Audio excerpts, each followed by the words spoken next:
Boa noite, queridos amigos e amigas. Bem-vindos ao nosso círculo de palestra virtual, aqui toda sexta-feira. Hoje estamos muito felizes, né, com a presença do querido Irade, que vai nos contemplar aí com um tema muito interessante, misterioso. Acho que estão todos curiosos, né? Eu pelo menos estou. O tema da palestra de hoje é Não estamos sós no universo. E não é uma pergunta, é uma afirmação, né? Então vamos ouvi-lo. Para quem não conhece, o Irad, ele é mestre em engenharia eletrônica e bacharel em administração de empresas pela PUC do Rio de Janeiro. Atua no campo do compliance, construindo planos de ação em diferentes organizações da iniciativa privada, para que a ética e os valores humanos permeiem o cotidiano destas instituições. É consultor no campo dos direitos humanos, junto a diferentes organizações da sociedade civil.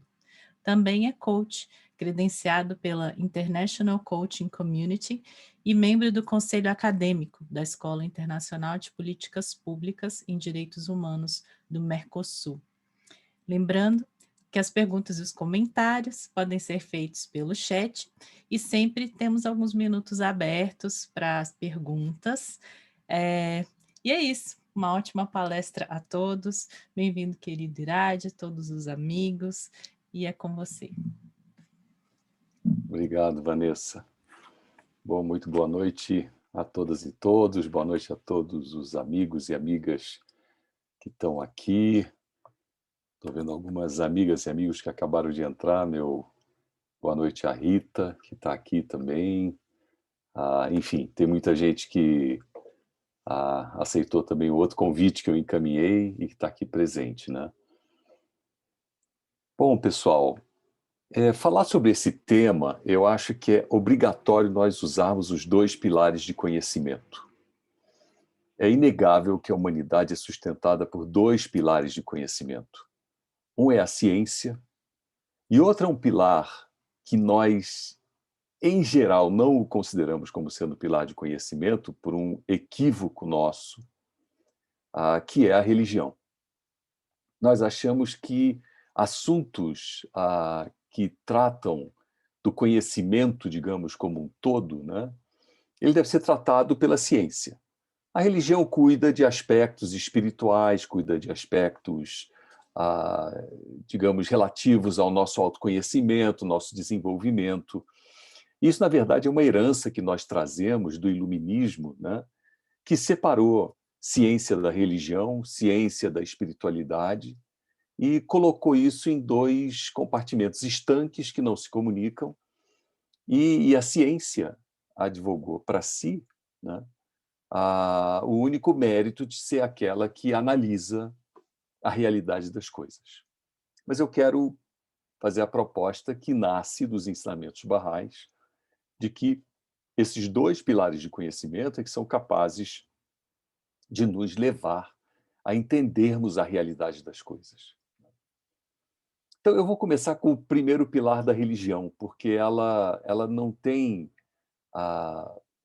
digamos, o papel de desvendar os mistérios sobre a vida em outros planetas, mas ela traz para a gente uma confirmação muito interessante. Eu pego isso dos ensinamentos de Bahá'u'lláh, que é o profeta mais recente, né, na sequência de profetas que apareceram no mundo, e que no século XIX ele já dizia o seguinte: sabe tu que cada estrela fixa tem seus próprios planetas, e cada planeta suas próprias criaturas, cujo número homem algum pode computar.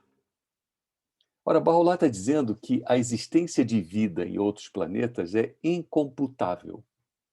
Não é possível você mensurar. E a ciência vem ao nosso socorro, né, para dizer, bom, e aí, o que é que a ciência tem a dizer sobre isso? Né? A ciência diz que o número, e hoje já estão descobrindo isso, né, já foram descobertos até hoje cerca de 5.000 exoplanetas, planetas que se encontram fora do sistema solar e que possivelmente podem ter um tipo de vida próximo ou não da Terra, mas que sim reúne condições para que haja vida.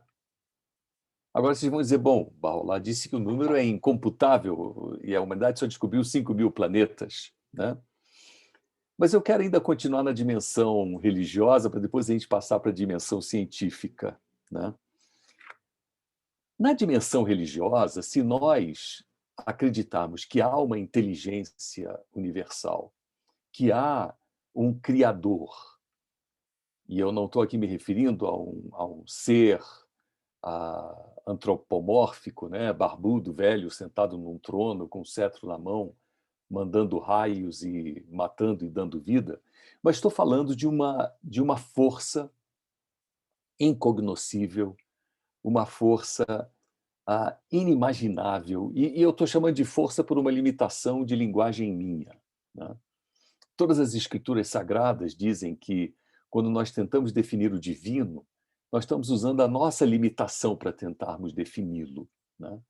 Então, chamar o Criador de força, de energia, é uma limitação de linguagem nossa, né? Mas limitar a vida inteligente a um único planeta, que seria o planeta Terra, em face a bilhões e bilhões e bilhões de outras possibilidades, seria manietar as mãos, né, digamos assim, do Criador e impedi-lo de poder criar. E nós também estaríamos dizendo que o Criador, essa força, essa dimensão, essa realidade, chamemos assim, essa realidade criativa, ela estaria muito limitada, porque ela não teria a possibilidade de ser maior do que o próprio infinito. E aqui se encontra o paradoxo, né? Se nós falamos em algo incomensurável, não mensurável, que não pode ser computado, é sinal que quem cria isso está muito além disso, né? Mas é a nossa mente limitada que tenta confinar o divino, o transcendente, o criador, a um entendimento mensurável, né? E a um entendimento de espaço-tempo também. Nós tendemos a querer que tudo tenha tido um início. Bom, tudo teve o início desse universo que nós conhecemos. Mas e outros universos que nós desconhecemos? Por que somente esse universo? Por que somente essa realidade? Então, à medida que a gente vai explorando a possibilidade dos números que tendem à não mensuração e ao infinito, eu vejo que também quem os criou necessariamente tem que ser infinito. E se quem cria é infinito, a sua criação não pode ser restrita. E ela não é restrita nem ao espaço nem ao tempo. Nós achamos que esse universo começou num determinado instante. Mas no instante que esse universo começou, bilhões e bilhões e bilhões de outros universos tinham já estado.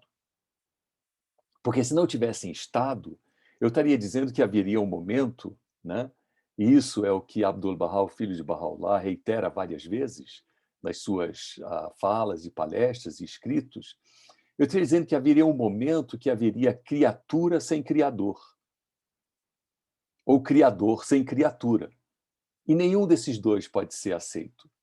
Não há a possibilidade de haver criatura sem criador, e não há a possibilidade de que haja um criador, mas que não tenha criatura, que não tenha criação, que não tenha a sua obra. Então, a obra do Criador, ela está intrinsecamente conectada com ele, ela. De novo, são as palavras aqui que estão nos levando a usar a definição de gênero, né? Como se Deus fosse masculino ou fosse feminino. Se o Criador fosse, quando ele é, então tudo também é. E como ele sempre foi, então tudo também sempre foi. Mas a ciência diz que o universo começou há cerca de 14 bilhões de anos atrás, com o Big Bang. Mas é esse universo que nós conhecemos. Esse nosso presente universo que nós nos encontramos. Outros universos sempre existiram, né? E isso nos leva a discussões muito interessantes. A gente pode ir, por exemplo, numa outra oportunidade, outra noite, e já houve oportunidades aqui nesse espaço que é promovido pela Comunidade Bahá'í de Brasília, né? Tão gentilmente coordenado por Ana Paula e Dona Guite. Já houve oportunidade de se falar sobre as escrituras cristãs, e já houve oportunidade de se falar sobre o que significa a simbologia das escrituras cristãs. E o que significa? No princípio era o verbo, né? Se no princípio era o verbo sempre foi.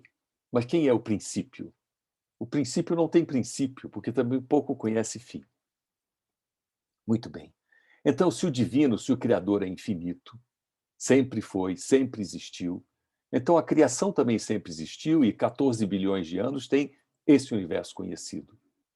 Outros universos sempre existiram. O lado da ciência, o que eu vou trazer é tudo baseado num livro recentemente lançado por um astrofísico norte-americano de Harvard, chamado Avi Loeb. Ele escreveu um livro chamado Extraterrestre, tá? Não são extraterrestres. É tudo que é extraterrestre, tá? O primeiro sinal de vida inteligente para além da Terra. O que esse astrofísico Avi explora não é quais são as evidências sobre vida extraterrestre a partir de contatos terrestres. Não é isso que ele se propõe. Ele se propõe a uma outra perspectiva. O que há para além da Terra? Quais são as evidências que há para além da Terra? E ele começa com uma conta muito simples, né? Na Via Láctea, que é a nossa galáxia, olha, nós estamos um grãozinho micrométrico de areia perdido numa galáxia enorme, tá? Em que esse grãozinho gira em torno do Sol, né? O Sol que nós conhecemos. Ele começa dizendo que existem entre 100 bilhões e 400 bilhões de outros sóis iguais ao nosso Sol. É uma estimativa. Vocês acham que ele está exagerando com os 400 bilhões, então a gente para nos 100 bilhões. Tá? E 100 bilhões já é Sol até dizer chega. Mas isso só na Via Láctea. Nós temos que parar e olhar para o céu. Infelizmente, a grande maioria de todos nós está morando em grandes centros ou até pequenos centros e que não conseguimos mais olhar para o céu. Mas quando a gente vai para o meio do mato, né, sem luz visível de qualquer cidade, podemos olhar o céu, vocês verão a Via Láctea, é a nossa galáxia. Mas nós não conseguimos ver a olho nu as outras galáxias, como agora os telescópios orbitais estão conseguindo fazer. O Hubble, por exemplo, né, o primeiro e mais conhecido, que continua ainda operante, detectou infinitos números de outras galáxias até onde a visão dele é capaz de ir. Então, se nós estamos falando de 100 a 400 bilhões de sóis, né, na Via Láctea somente, e a Via Láctea é somente uma entre centenas de bilhões de outras galáxias que talvez nós consigamos detectar, né? E ele diz talvez até trilhões de outras galáxias nesse universo visível. Vocês sabem qual é o número provável de exoplanetas, planetas que estão fora do sistema solar, que possivelmente existem? O número de planetas é maior do que o número de grãos de areia que existem no planeta Terra. O número de exoplanetas com possibilidade de vida nesse universo conhecido, nesse universo, agora falando de outros universos, é maior do que o número de grãos de areia que nós temos no planeta Terra. Então, nós estamos falando de alguma coisa que eu volto de novo às palavras de Bahá'u'lláh, profeta fundador da fé Bahá'í, em que ele disse que o número de planetas que têm vida, homem algum pode computar. Isso ninguém entendeu no século XIX, quando Bahá'u'lláh proferiu essas palavras. Mas agora eu digo, bom, então essas duas coisas se comunicam, né? Nós estamos vendo uma evidência, os dois pilares do conhecimento estão nos dizendo. Sim, o número é impressionante. Agora, aonde se encontra essa arrogância terráquea que nos leva a acharmos que, desculpem, nós somos os únicos? É uma arrogância. E essa arrogância é que faz a gente se perder na busca da vida fora da Terra. Isso são palavras do astrofísico Avi Loebel, não sou eu falando não, tá?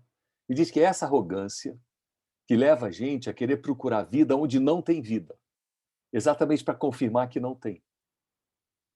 Porque todo o esforço de bilhões e bilhões de dólares colocados, né, ele acaba tendo um pano de fundo que é a tentativa de confirmar de que a nossa arrogância está certa. Então, se de um lado a religião diz que sim, há vida em outros planetas, a ciência diz sim, há vida em outros planetas, né? Por que nós estamos procurando no lugar errado? É igual a situação em que você, principalmente as senhoras, né? Com os homens acontece pouco isso, não achar a chave do carro no seu bolso ou na sua bolsa. Mas não achar a chave do carro não quer dizer que a chave do carro não exista. Ela existe, você só está fazendo a procura errada. Não quer dizer que não exista vida em outros planetas. Nós estamos fazendo a procura errada. Muito bem. E, e aí vem a crítica, né? Nós investimos trilhões em destruição, investimos bilhões. E eu estou falando só dos Estados Unidos, porque ele é um astrofísico americano e ele está falando da realidade dele, né? Então, os Estados Unidos investem trilhões em destruição, autodestruição planetária, a título de segurança. Investe bilhões em busca daquilo que não se encontra, né? Mas quando aparece, e a Diana está colocando como deve ser a procura certa, e é o ponto que eu vou falar agora, vocês sabem quanto a ciência norte-americana recebeu na década de 90 para procurar vida inteligente fora do sistema solar? 12 milhões de dólares. Parece brincadeira. Quer dizer, mas por que fazem isso? Né? O que tem de errado aí? O próprio Loebel tinha feito um projeto fantástico, que não recebeu o financiamento do governo americano, mas depois essa história muda, por isso que ele acabou escrevendo o livro. Né? Não recebe financiamento do governo americano, e a ideia do Loebel era mandar uma nave na forma de um veleiro espacial, né? De uma vela mesmo, que seria impulsionado por um feixe de laser até chegar à nossa próxima estrela mais próxima, que é a Alfa do Centauro, e esse objeto conseguiria fazer uma velocidade fantástica de 100 milhões de quilômetros por hora, para alcançar a Alfa do Centauro em 20 anos. Ele diz que hoje, se esse projeto tivesse sido aprovado na época certa, nós já estaríamos na metade do caminho para chegar em Alfa do Centauro e dizer saímos da dimensão restrita do que é a Terra para irmos a uma outra dimensão. Bom, mas isso tudo seria só sonho e fantasia se em 2017 não tivesse acontecido uma coisa que nós, seres humanos mortais, não sabemos. mas que os astrofísicos sabem. E esse é o ponto mais fantástico e é o ponto de inflexão mesmo, né? Em inglês, o turning point, o ponto de inflexão, o ponto de mudança de tudo aquilo que nós conhecemos como possibilidade de vida extraterrestre a partir de um estudo fora da Terra, né? O estudo que eu me referi, que recebeu 12 milhões de dólares, até já foi tema de filmes que muitos de nós já vimos, que é a busca de sinais de rádio inteligentes, né? Sinais que se repitam dentro a, de uma lógica que signifique alguma coisa, né? Hollywood já fez muito filme sobre isso. Mas, olha, 12 milhões de dólares para você investigar isso é zero. Não se conseguiu chegar. O Congresso americano, e aqui não é uma crítica ao Congresso americano, é uma crítica à sociedade humana como um todo, né? Parou esse financiamento, decidiu parar esse financiamento à NASA, dizendo que não levava a lugar nenhum, porque afinal ninguém conseguiu ver nenhum homenzinho verde aparecendo, né? E isso mostra o descaso, mostra o escárnio, né? Mostra a descrença, fruto dessa nossa arrogância de que nós somos os únicos aqui, nós não vamos encontrar mais ninguém fora nós mesmos. Bom, mas isso muda em 2017, com um radiotelescópio que se encontra em Maui, no Havaí, e que detecta pela primeira vez um objeto voador, né? Não é voador porque está no espaço interestelar, está entre estrelas, e ele detecta um objeto que mudava de direção, mudava de sentido, parava, não era adimensional, ele tinha uma dimensão, e os cientistas dizem nada poderia ser isso a não ser um objeto que eles designam como sendo Oumuamua, que em havaiano significa o explorador. Então, não é um planeta, não é um asteroide, ele é um objeto que é manuseado por alguma mente inteligente. Porque ele muda de direção, ele muda. E esse primeiro Oumuamua, que foi detectado fora do nosso sistema solar, né? Então, no espaço entre estrelas, né? Esse consenso chegou, né?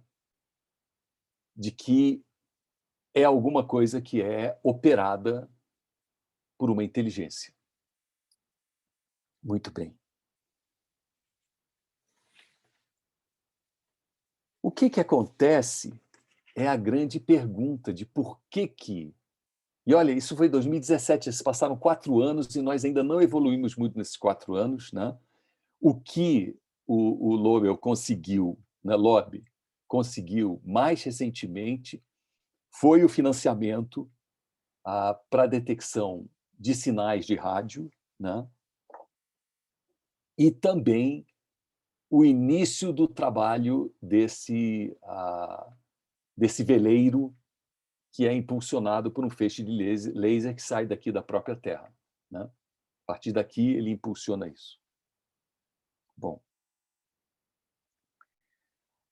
eu quero agora explorar um pouco isso, quer dizer, nós temos uma confirmação de um pilar do conhecimento, que é a religião, que diz sim à vida.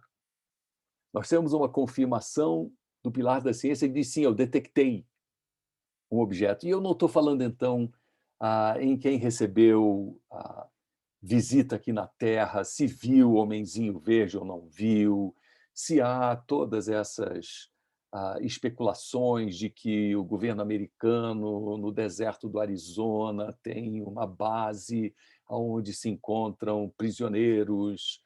Eu não estou falando disso. Eu não estou falando de outras evidências, né, que eu ouvi com meus próprios ouvidos, né, já ia dizer, ouvi com meus próprios olhos, eu vi com meus próprios ouvidos, né, dito por um amigo que eu acho que alguns de vocês aqui talvez conheceram, Dona Guite talvez certamente conheceu, o Renato, esposo da Angélica Bastos, coronel da Força Aérea Brasileira. Lembra dele? Dona Guite lembra dele, mas eu acho que outros amigos aqui de Brasília, só a turma muito dinossáurica como eu e Dona Guite é que vão lembrar.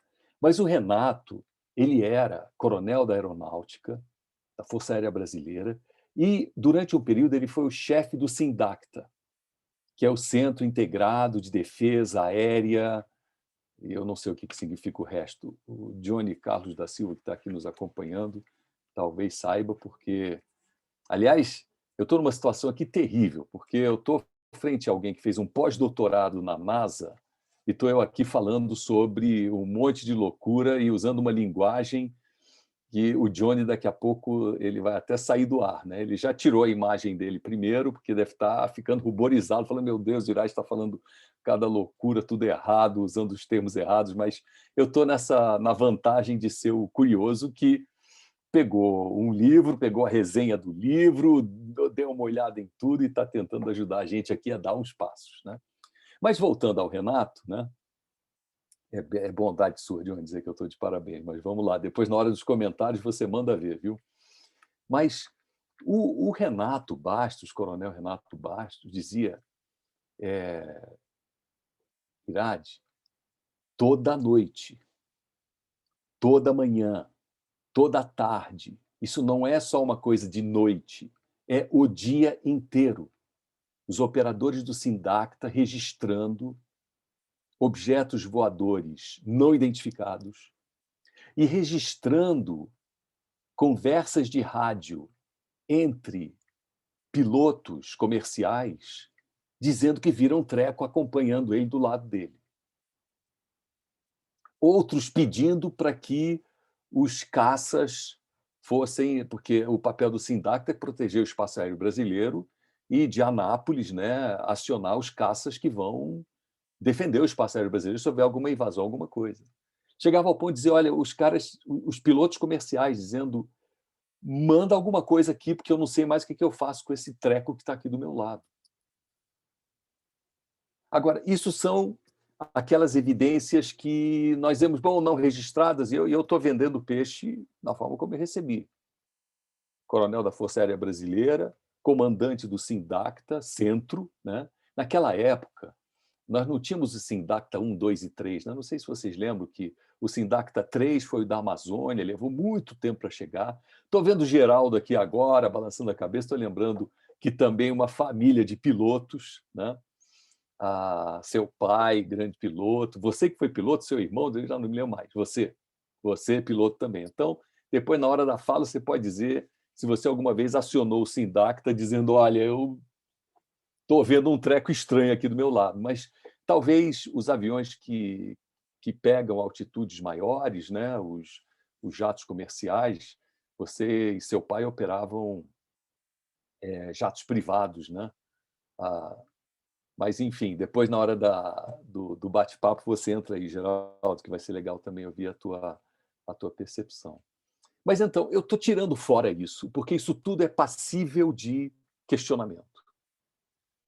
O piloto acha que viu uma coisa, porque isso é uma síndrome que acontece em certa altitude, pressão, ele começa a ver coisas e daí então...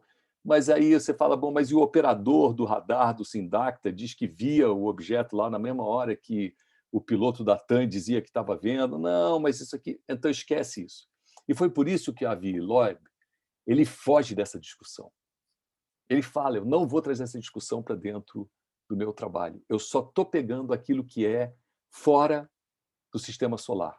Eu nem estou considerando que está dentro do sistema solar. E daí aparece o Oumuamua, né? O explorador, e que está aí colocado.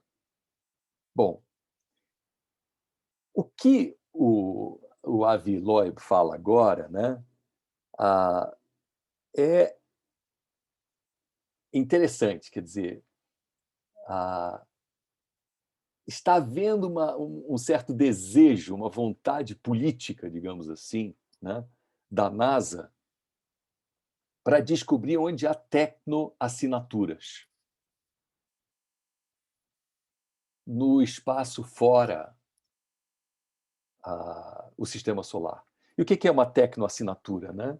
É aquilo que diz se há vida, se há uma intervenção que não seja da própria natureza em um determinado planeta desses exoplanetas, né? Agora, busca-se tecnoassinaturas muito parecida com a nossa. Qual é a primeira tecnoassinatura que eles estão buscando? É se tem poluição. Se tiver poluição, é que tem alguém gerando gás, mas aí é alguém que é igual a gente, né? Está tão atrasado quanto nós. Mas uma tecnoassinatura que é independente de você estar gerando poluição ou não, é se a luz que varia de acordo com a posição daquele exoplaneta. Porque se há luz, é sinal que há cidades. Ilumina-se à noite. E isso é uma assinatura muito interessante. Então, estão em busca dessas assinaturas, né? Não tanto os sinais de rádio, mas a busca das tecnoassinaturas, que é também o sinal de rádio. Mas essa da luz de cidades, né, onde habitem. Agora, isso também é uma tecnoassinatura nossa, porque nós vivemos entulhados um em cima do outro.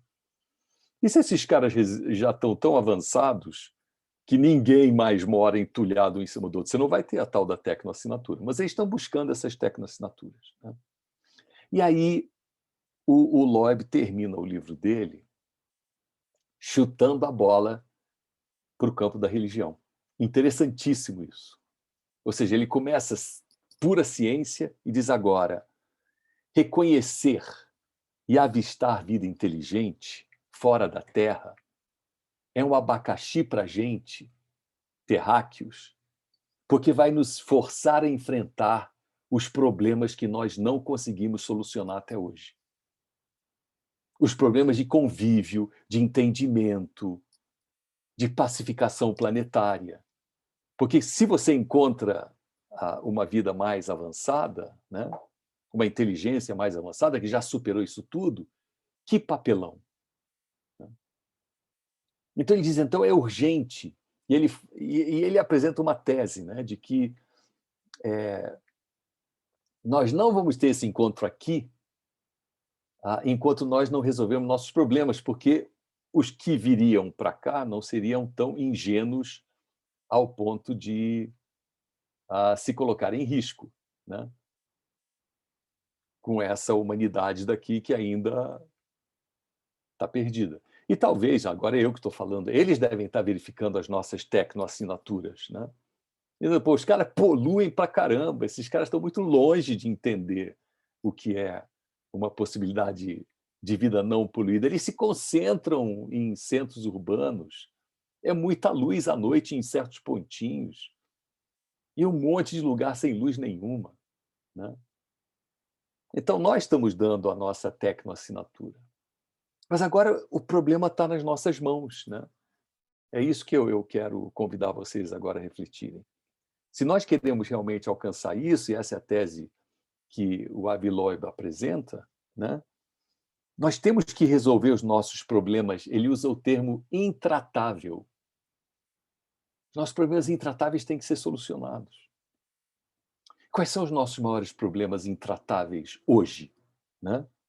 O materialismo e o consumismo tornou-se um problema intratável. É ele que leva ao individualismo, é ele que leva a essa destruição que nós estamos vendo no planeta Terra. Essa brigaiada que nós estamos vendo em cima do Brasil, né, de destruição da Amazônia, nada mais é do que uma perspectiva meramente materialista e consumista. Porque para onde vai essa madeira? Ninguém está usando madeira para fazer lenha, né? Está usando madeira para construir móveis e coisas assim, porque as pessoas estão querendo móveis com madeira da Amazônia. Que é...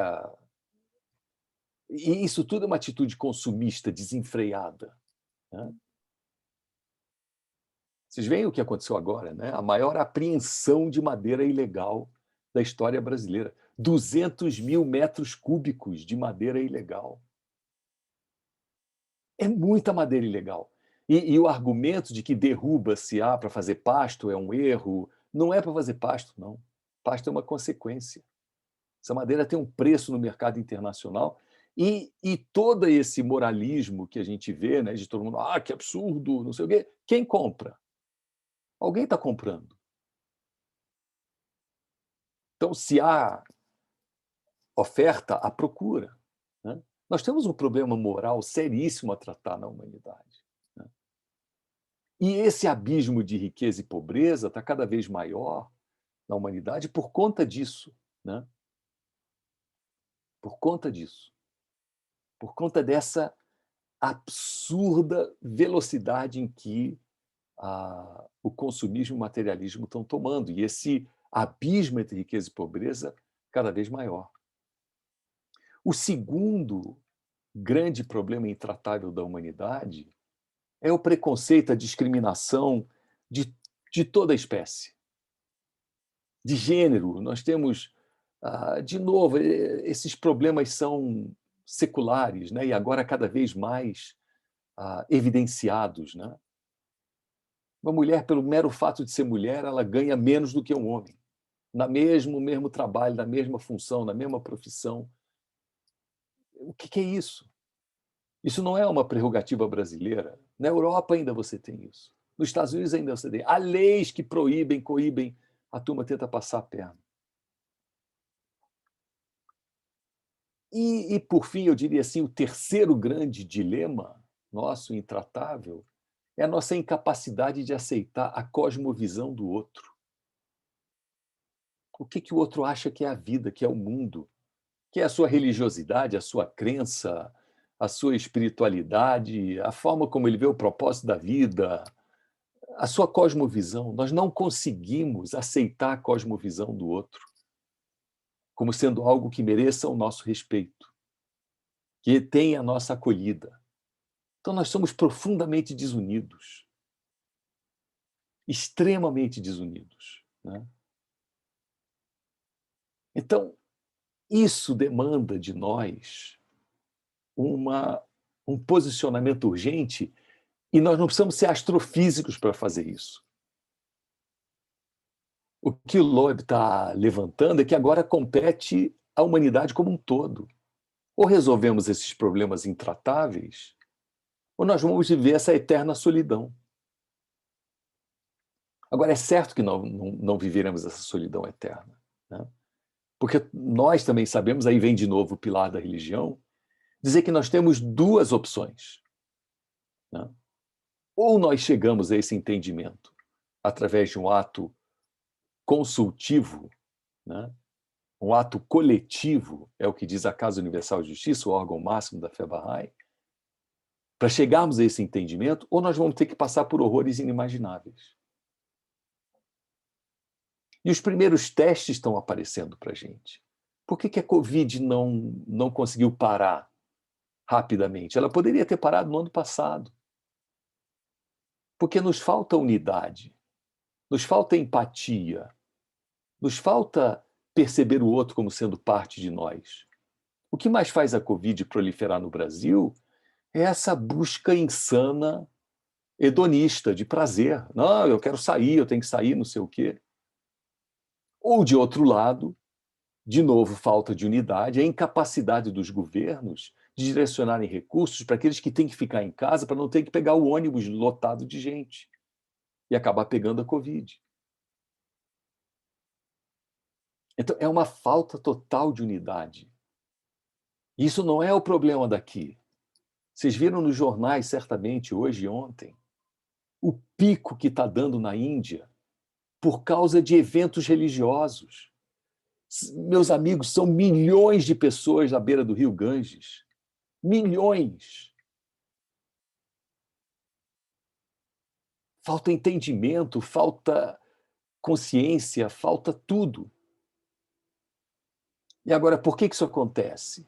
Nós vimos aqui no Brasil o que está acontecendo também, a manipulação da informação, a manipulação de vastas parcelas da população, né? em torno de interesses. Né? Em torno de interesses. Aí o pessoal já está achando aqui, a dona Guite pediu o nome do autor, eu estou vendo aqui que eu não posso ficar digitando e falando ao mesmo tempo. Mas já tem gente que mandou link e mandou até Wikipedia e já está com tudo pronto. Muito bem. Então, precisamos rapidamente vencer esses desafios, meus amigos. É aqui que eu vou terminar a minha fala de hoje. Né? E somente uma prática cotidiana de cada uma e cada um de nós é que é possível fazer isso se transformar. Né?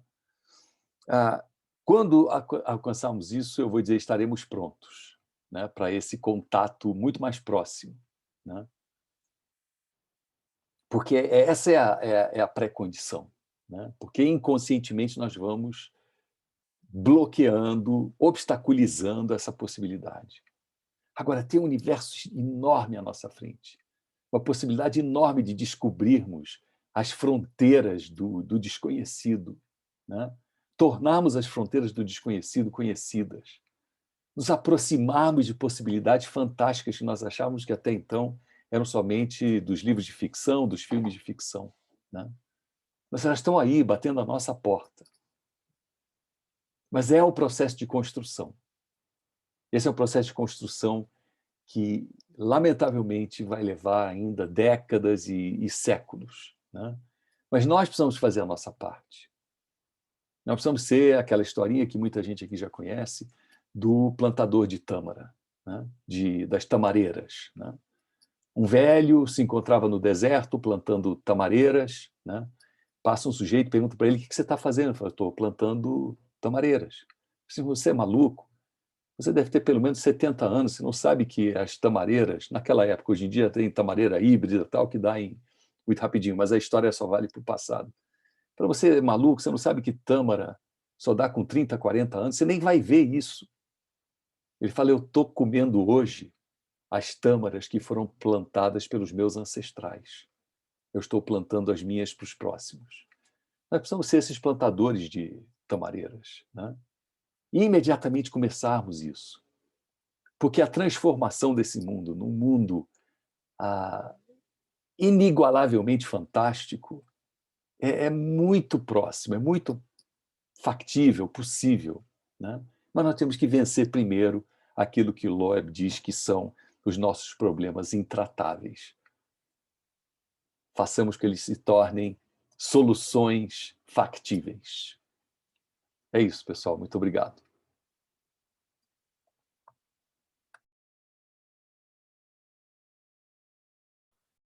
Obrigado, querida Irache. Realmente muito instigante. E eu gostei muito, eu tenho certeza que todos estão muito interessados e cheios de problemas, cheios de perguntas. Agora, eu falei problemas porque eu queria dizer, a humanidade, se não resolver seus problemas, quer dizer, lavar a roupa suja, antes de eu poder abordar outras civilizações, realmente é muito complicado, vai ser mais destruição. Então, temos que primeiro, como Baha'u'lláh mesmo trouxe os ensinamentos todos necessários para que se possa fazer uma nova vida na face da Terra, com amor, unidade, uma organização planetária realmente justa e, enfim, sem resolver esses problemas, é muita pretensão nossa quiser chegar a outras formas de vidas em outros planetas. Mas, de qualquer maneira, eu achei muito instigante, gostei muito, e agora vamos abrir. Ana Paula, querida, temos perguntas? Mais perguntas? Ou as pessoas vão querer fazer perguntas ao vivo? Sim, as que foram escritas foram respondidas, mas a gente já tem aqui o Geraldo, que levantou a mão. O Irad já havia convidado algumas participações, então vamos lá. Só que temos que pedir que sejam breves nas perguntas, senão não vai ter tempo para todos, não é verdade? Muito bem. Geraldo, querido, lembra de abrir o seu microfone. Está no mudo. Eu estava tentando baixar a mão aqui. Eu estava só querendo um comentário aqui, porque o ser humano fica gastando muito dinheiro para procurar a vida em outros planetas, né? Para provar que existe a vida em outros planetas, mas, ao mesmo tempo, tem tanta prova da vida de outros planetas, tanta prova, tem prova aí que não acaba mais, né? E eles querem desmentir tudo, né? Por exemplo, estava falando que os operadores do SINDACTA, Centro Integral de Defesa Aérea,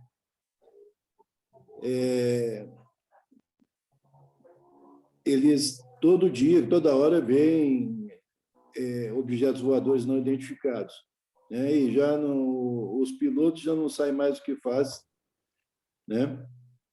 Eu tinha isso há 40 anos atrás. Eu tinha um vizinho meu em Belo Horizonte. Ele foi trabalhar na torre do Galeão, né? E ele, por saber que meu pai era piloto, eu também gostava de aviação, então eu estava sempre conversando sobre esses assuntos. E eu perguntei a ele como é que estava o negócio de visualização de objetos voadores, né? Ele falou, olha, você quer saber de uma coisa? A gente nem liga mais, porque é tanta coisa que aparece que a gente não dá nem bola mais. E isso é 40 anos atrás, né? Eu, por exemplo, eu e meu pai nunca vimos nenhum disco voador, né? Mas quem viu lá em casa foi minha mãe. Então, as coisas, né? Eles falam que a gente não vê disco voador porque ninguém fica olhando para cima. Se a gente olhasse mais para cima, via. Então, era só isso. Obrigada, querido. Obrigado. Meu Tem, Cadirade estava muito bom. tem duas perguntas aqui no chat, tem também o Johnny que quer dar a sua contribuição. A Irade, se você estiver acompanhando, também quiser. O Renato disse que quer fazer uma pergunta, uma reflexão, mas eu já vou ler aqui. Aqui tem a pergunta se você acredita que essas outras comunidades EXO podem vir ajudar nós, terráqueos, de alguma forma.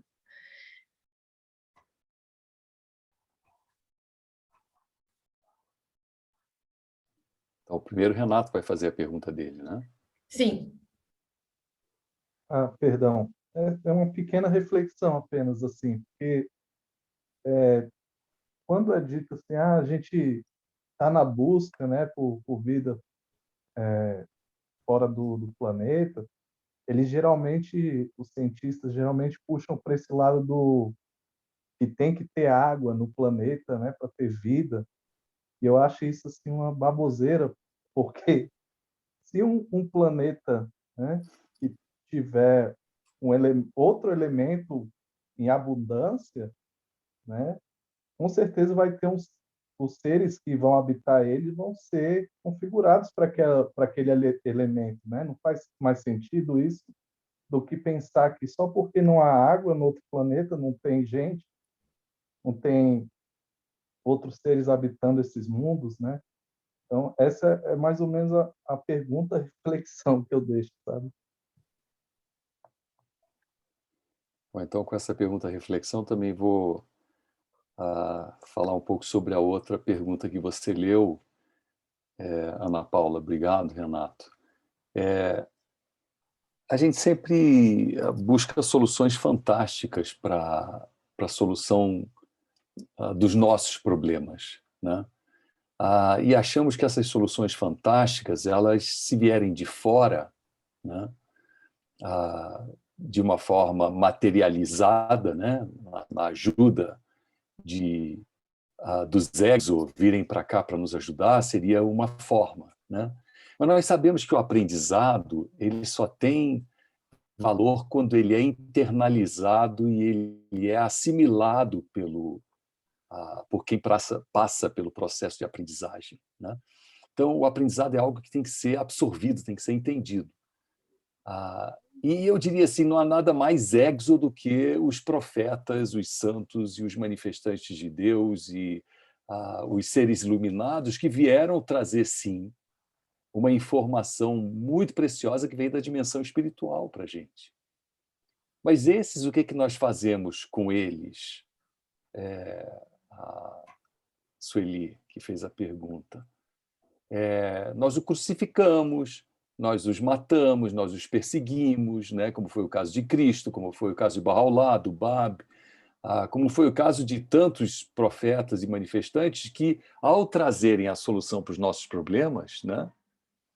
De uma forma muito, digamos, sutil, né? Mesmo da forma sutil, queriam que eles viessem sentados num trono, descendo das nuvens, porque ele não atendeu essa nossa expectativa. Então, certamente, se vier quem quer que venha de outro lugar, ele também vai ser muito mais inteligente do que nós e vai dizer, olha, não vai adiantar nada, porque esse pessoal aí do planeta Terra costuma crucificar, matar e trucidar quem quer que venha trazer a solução para eles. Então, eles têm que aprender de uma forma de assimilarem isso ao longo do tempo com sofrimento. Infelizmente, parece que essa é a grande verdade nossa da humanidade, né? Porque todos esses santos e profetas e iluminados trouxeram a verdade, penaram, sofreram, a humanidade em torno deles pena e sofre para que depois consiga entender que era importante uma mudança, né? Então, eu não creio que a solução seja uma nave de fora, que poderia acontecer, né? Por que não? Vir aqui, porque nós a derrubaríamos e nós prenderíamos todos os seus tripulantes e diríamos que está tudo errado. Esses caras são farsantes. E acabaríamos com eles, como acabamos com todos os outros que vieram antes deles, não numa nave, né? Então, esse processo de aprendizagem nós precisamos passar mesmo, né? Essa é a forma como eu vejo. Tem uma pergunta grande aqui. Tem uns comentários e 2 perguntas do Guilherme Bittencourt, que são bem grandes, mas o Johnny havia levantado a mão antes. Vamos deixar um espaço para ele. Não? Depois? Então, vou tentar ler aqui o que o Guilherme colocou. Gostaria de saber qual é a perspectiva que o senhor tem sobre os ultraterrestres. De acordo com a hipótese interdimensional que alguns ufólogos não descartam, os universos que compõem o multiverso coexistem com o universo que conhecemos. Os seres ultraterrenos, que de acordo com alguns estudiosos ufólogos e demonólogos, vêm de um tecido do espaço que não seria o que estamos nesse momento, podendo até mesmo estar combinado com o nosso próprio planeta como sendo uma terra paralela em uma outra dimensão distinta da nossa, como se fosse um lado B de um disco ou uma fita cassete, transcendendo assim o tempo e o espaço. Estudiosos do assunto, como o astrólogo e ufólogo estadunidense Allen Hynek, chegou a relacionar os ultraterrenos a mitos antigos e modernos ao longo da nossa história, algo que também é defendido por alguns teóricos dos antigos astronautas. Os extraterrestres poderiam ser, na verdade, seres ultraterrestres interpretados ou lidos por nós como seres do espaço? Essa é uma pergunta dele, mas mais para frente ele faz outra também. Não sei se você já quer que eu leia. Sim, por favor. Certo. Segundo o já falecido físico teórico e cosmólogo britânico Stephen Hawking, baseado na história de nossa própria civilização humana, quando uma civilização menos avançada encontrou uma mais avançada em nosso próprio planeta, ocorreram diversos massacres, como, por exemplo, as civilizações europeias, quando encontraram os povos ameríndios e outros da África. Qual a probabilidade disso acontecer com a nossa civilização, se caso ocorra um contato de 5º grau com alguma civilização alienígena? Ai, socorro! Bom, então eu vou começar, Guilherme, da segunda pergunta, depois eu volto à primeira. Eu acho que a segunda eu já respondi, né? Segundo a compreensão que eu apresento, né, e a compreensão que o autor do livro que eu usei como base da minha apresentação de hoje, ele fala, esse contato não será possível enquanto nós não evoluirmos. Ou seja, essas outras civilizações são tão mais evoluídas que sabem que de pouco ou nada vale o contato com uma civilização mais atrasada, que vai ter a tendência de querer atacá-los, né? E eu acho, a minha percepção do que eu tiro da compreensão do livro do Loeb, né?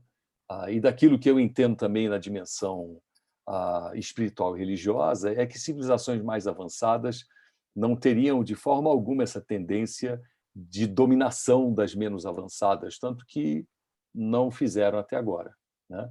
Mas isso nos levaria à tua primeira colocação, né? Que é uma tese que eu também já vi, né? E também já foi objeto de muitos filmes e tal, né? Sempre aparece essa questão de que nessa interdimensionalidade, né, nós tenhamos o universo paralelo, que é uma réplica do nosso universo, né? Réplica do nosso mundo, aonde um outro Irade também existe lá, e um outro Guilherme, e que tem vidas que seguem possibilidades paralelas, né? Aí que poderia haver intercomunicação entre elas. Bom, eu não sou a pessoa para responder isso, e nem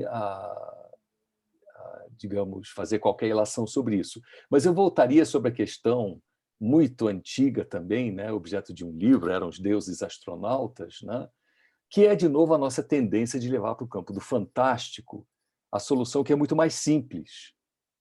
Porque eu não preciso de um Deus astronauta, eu tenho o Deus criador que se comunica com os homens da forma mais simples, que é através de um outro ser humano com a mesma cara que a gente. E esse outro ser humano, ele se apresenta e diz, eu trago uma mensagem divina. Eu estou sendo divinamente inspirado. E você fala, mas qual é a sua prova de ser divinamente inspirado? A prova que Muhammad traz é que ele era analfabeto. E como é que ele consegue revelar um Alcorão? A prova de que Bahá'u'lláh era divinamente inspirado, ele nunca tinha frequentado uma escola teológica. Como é que ele falava com os teólogos e apresentava tudo aquilo que ele apresentou? A comprovação de que Cristo era divinamente inspirado é que ele, adolescente, aos 13 anos de idade, desafia os grandes sacerdotes do templo e os cala. Quem são esses seres que são capazes de deixarem todos boquiabertos, calarem a todos e ainda deixarem como legado uma civilização? Bem ou mal, depois do que acontece, não é o que vale. Agora, mas os cristãos também fizeram cruzadas, mataram todo mundo. Mas não foi o que Cristo havia trazido. Mas a civilização que Cristo traz, ele é capaz de criar os fundamentos de uma mudança radical na vida humana. Eu acho que nenhum ser extraterrestre, se viesse para cá e falasse, pessoal, olha, vocês têm que fazer de outro jeito, ele não conseguiria o mesmo resultado que esses luminares conseguiram. E por uma única razão, uma razão muito simples, é o que Abdu'l-Bahá também fala, o filho de Bahá'u'lláh fala. Ele diz que a diferença entre o iluminado e o filósofo, o iluminado e o simples estudioso, né, ou que tem uma mente mais avançada, é que o iluminado dá sua própria vida pela causa que ele acredita. E ele leva as pessoas a se mobilizarem num sentimento muito maior da conexão com o espírito do que somente com a conexão social, né? E o que nós estamos esperando quando queremos uma solução mágica de que os deuses fossem astronautas, né? E eu de forma alguma invalido certas perspectivas que aparecem que realmente até hoje não são explicáveis. Não são explicáveis os desenhos que nós vemos nos campos geometricamente perfeitos, tá? Até hoje, e que os estudiosos dizem, ó, somente alguém que tivesse uma perspectiva do espaço poderia ter feito isso. Nenhuma perspectiva humana poderia ter feito. Então, não estou dizendo que isso significa que não vieram, né? Talvez até vieram e fizeram alguns contatos iniciais só para nos instigar, né, ao longo dos milênios. Olha quantos milênios se passaram com essas coisas, né? Há muitas construções que não é possível você ter feito com a tecnologia que existia na época, né? Há certas sacações que não combinam com a tecnologia da época também. Então, isso tudo são sinais muito claros. Eu não estou invalidando isso. Eu só estou dizendo que nós dificilmente aceitaríamos. Imagine hoje, nos dias de hoje, se aparecer uma colônia de extraterrestres dizendo que nós temos que mudar o nosso comportamento. Isso mudaria alguma coisa? Eu lhe garanto, a humanidade se levantaria em guerra contra eles. Porque não ia querer perder as benesses que certos grupos hegemônicos têm, né? Agora, a gente tem que falar um pouco de política, não tem como escapar disso, né? São grupos hegemônicos que mantêm o controle sobre a forma de viver desse planeta, né? Por interesses só materialistas hoje em dia. São grandes conglomerados que têm interesses muito poderosos, que não vão abrir mão desses interesses. Então, eu acho que não seria essa a solução. De novo, a solução é o aprendizado através da observação, da ação, da tentativa e erro, do esforço continuado, né? E que é o que faz com que comunidades estejam crescendo hoje no mundo e se transformando. Eu digo para aqueles que não conhecem, eu estou começando a conhecer mais sobre a fé Bahá'í, eu digo, olha, Bahá'u'lláh operou milagres que nenhuma outra força contemporânea conseguiria operar. Bahá'u'lláh operou um milagre na vida dos meus ancestrais, que eram judeus, que se tornaram Bahá'ís, que consideravam imunda a carne se fosse consumida a partir de um açougue muçulmano, eles eram do Irã.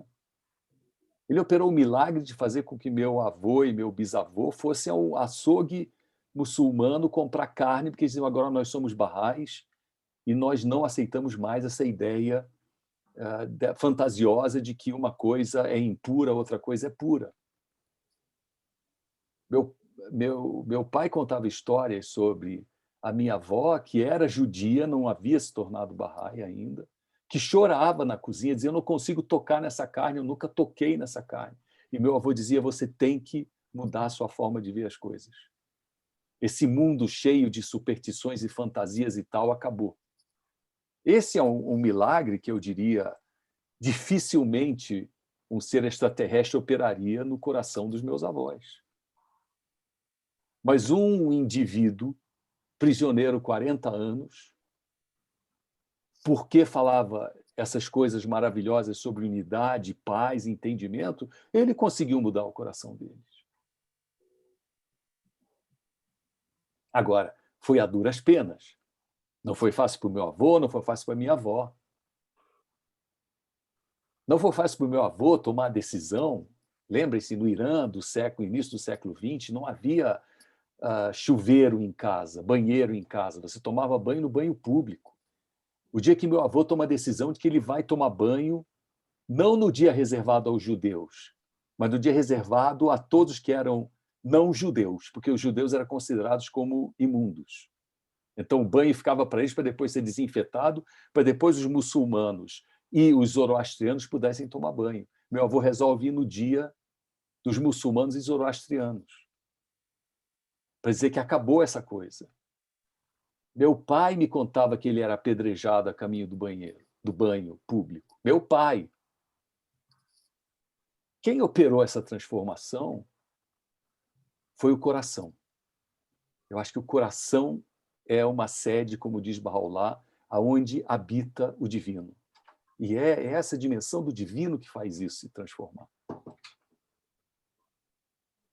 Mas volto a dizer, eu não discuto evidências de que nós já recebemos algumas visitas de alguma coisa muito estranha, muito diferente daquilo que a gente entende. Mas eu acho que esses só são pequenos sinais para dizer que existe alguma coisa lá fora. Existe algo que vocês devem procurar, porque senão nós não procuraríamos. É isso. Não sei se respondi a pergunta, mas, enfim. É a prerrogativa do palestrante se animar e acabar falando sobre o que ele quiser, menos o que o participante perguntou, né? Então, lamento se eu acabei fazendo isso. Maravilha. Tem um comentário da Rosinha, e depois eu vou abrir para a Diana, e a gente já está chegando ao final do nosso tempo, e o Johnny depois, se quiser comentar. Então, a Rosinha fala, Irade, se não conseguimos ter unidade e conviver pacificamente com aqueles em nosso planeta, imagina como será com habitantes de outros. Precisamos evoluir muito, não é mesmo? Então, isso que você acabou de colocar. Então, querida Diana, Concordo, Rosinha. e depois o Johnny. Eu estava aqui pensando, né, na evolução, digamos, religiosa durante a história, né? A gente sabe que o Abraão estabeleceu a unidade da tribo, Moisés a unidade da nação, Bahá'u'lláh veio estabelecer a unidade da humanidade. E eu sempre pensei assim, né? Nos meus discursos, quando eu estou falando sobre esse desenvolvimento, né? Essas mudanças que ocorreram durante a história, eu sempre falo assim, provavelmente o outro mensageiro de Deus, quando vier, vai falar sobre a unidade interplanetária. Isso na minha cabeça, né? No meu discurso. Mas eu acredito que, olhando tudo que foi falado aqui, eu realmente acredito que não vai ser tão cedo que a gente vai ter algum tipo de contato mais estreito, né, com a outra parte da humanidade, né, digamos, a outra parte do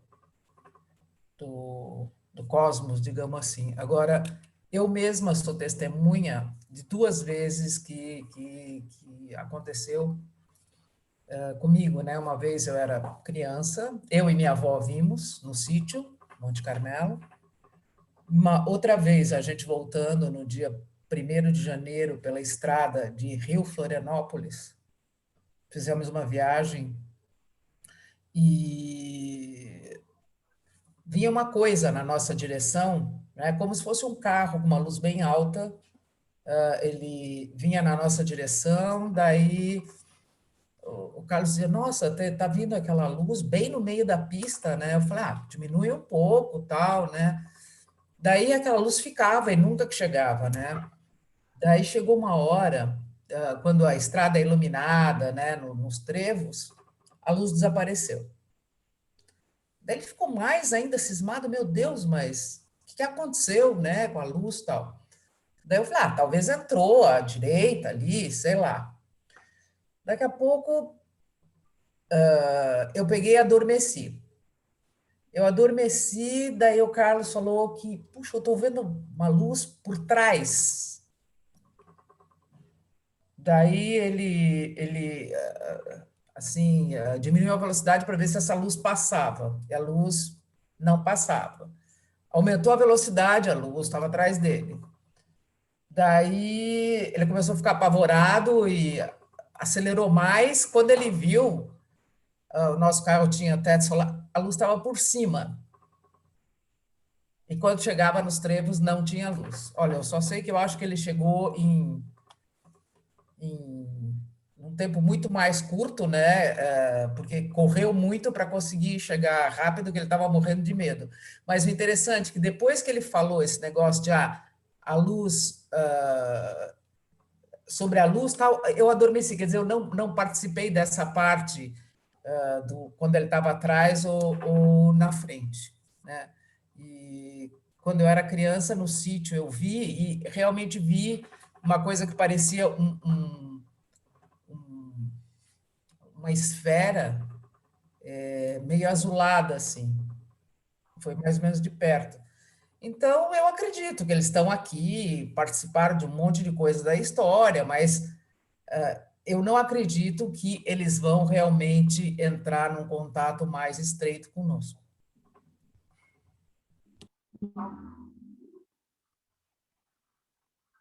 Obrigado, Diana. Grata, querido. Querido Johnny. Bom, primeiro eu queria dar os parabéns à Irade mais uma vez. A outra eu vi pelo YouTube gravada, essa eu vi participando aqui. E foi interessante que você não comentou daquela disputa entre o dinheiro que é gasto em Marte, aquelas explorações e tal, e o Projeto 7. Mas eu acho mais importante desse tipo de abordagem, Irade, que você está fazendo, e acho que tem uma dose de coragem muito boa, é trazer o tema da harmonia entre ciência e religião para o centro da comunidade Bahá'í. Esse tema, junto com a abolição dos preconceitos, a eliminação do racismo, tem que estar no centro do nosso discurso. Pelo comentário do Guilherme Bittencourt, fica claro, eu acho que ele segue a linha daquela série do History Channel dos alienígenas do passado, porque o livro do Eric von Däniken virou essa série. Mas, Irade, a pergunta que eu tinha a falar para você é a seguinte: do ponto de vista evolucionário, né? A humanidade, há pouco mais de 100 anos atrás, não tinha desenvolvido ainda o avião. E um século e meio, menos de um século e meio, está mandando sondas para vários lugares do mundo e tal. É possível fazer qualquer previsão racional de que vai ou não vai acontecer algum evento de um encontro com a civilização extraterrestre? Eu acho que qualquer previsão que a gente faça é meio que no campo da especulação.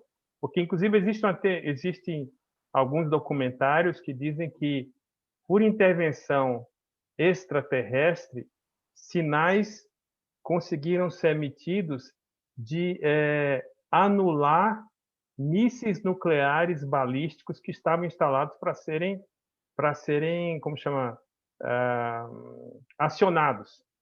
Então, na verdade, por essa perspectiva, uma civilização que vem aqui, pelo menos naquele evento, foi muito mais para dizer, olha, não é por aí pelas armas, porque eles emitiram sinais para desativar 10 ou 12 ogivas, se não me engano, em Dakota do Sul, do tipo Minuteman, que uma ogiva só tinha poder de 1000 bombas de Hiroshima, coisa do tipo. Então, eu acho que nesse caso de colocar qualquer previsão de tempo, se vai ou não vai acontecer, é uma especulação que o cientista faz. Eu não li o livro ainda, mas fiquei estimulado para ler. Eu queria a sua opinião sobre isso. Então, obrigado, Johnny, pela pergunta, pela intervenção. Eu vou seguir de novo os dois pilares. Vou perguntar para a religião o que ela diz, pela lógica religiosa, né? Se quando aconteceria esse contato. Né? Eu acho que esse contato só aconteceria, como diz o Loeb, né? E eu subscrevo o que ele fala, só quando nós tivermos resolvido os nossos problemas. Enquanto nós não estivermos resolvido, nós não vamos ter, digamos, a bagagem para o encontro dessa natureza. Agora, quando é que nós vamos ter essa bagagem? Né?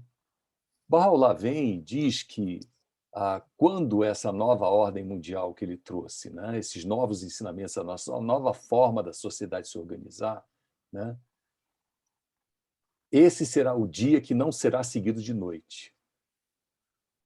Para nós chegarmos a um dia que não será seguido de noite, então por dia entenda-se a luz e o brilho do entendimento, e por noite a escuridão do preconceito, das desavenças, das guerras, dos desentendimentos. E Baha'u'lláh é muito claro, né? Ele diz: esse será o dia que não será seguido de noite. Então, não haverá, a partir dessa humanidade, a possibilidade de um encontro belicoso. Porque a noite já foi eliminada do nosso dicionário, né? Agora, para isso acontecer, então, significa que o desenvolvimento espiritual e o desenvolvimento intelectual e o desenvolvimento tecnológico, né, eles precisam estar em harmonia. Porque, se não estiverem, isso provoca um descompasso que leva à impossibilidade do encontro. Agora, Baha'u'lláh diz que essa idade áurea, né, da humanidade vai acontecer daqui a 300 anos.